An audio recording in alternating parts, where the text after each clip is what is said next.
Speaker, for the opportunity to oppose this motion.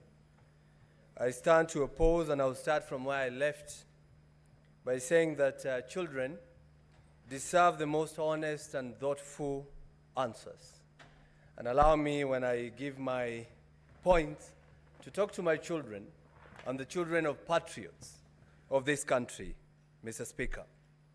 Mr. Speaker, cutting off the neck does not cure headache, Mr. Speaker.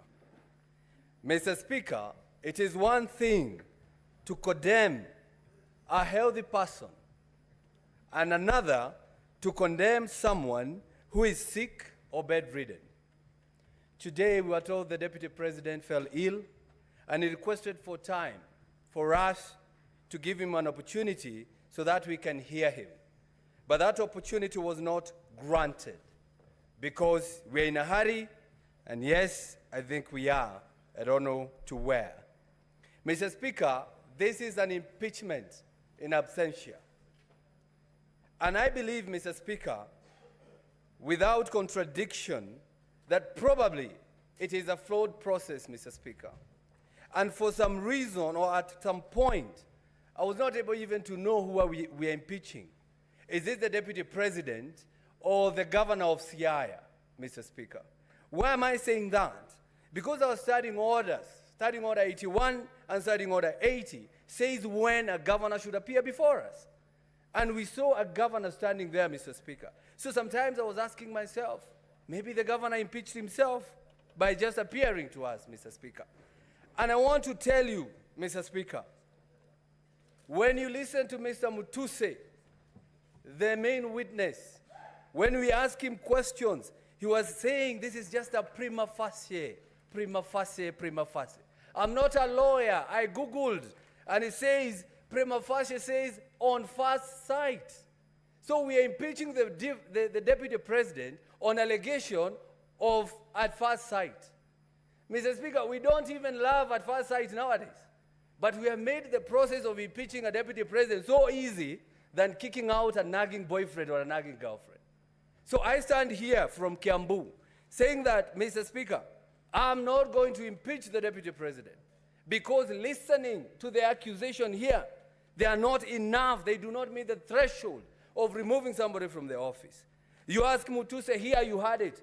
Mr. Mutuse, tell us. He says, I was not in an investigation journey. Mr. Mutuse, I just imagined.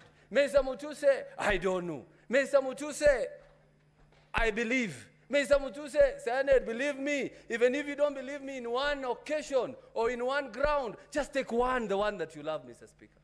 Mr. Speaker, it's sad that my brother, a person from my area or my region, the Deputy President of this country, is being impeached. And I want to talk to the majority leader, person I really respect, and also the senator for Bomet, Mr. Sigei.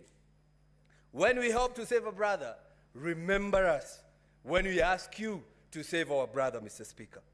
Mr. Speaker, as I conclude on this issue, Mr. Speaker, he who assesses the integrity of others must exemplify an even higher standard of integrity on himself.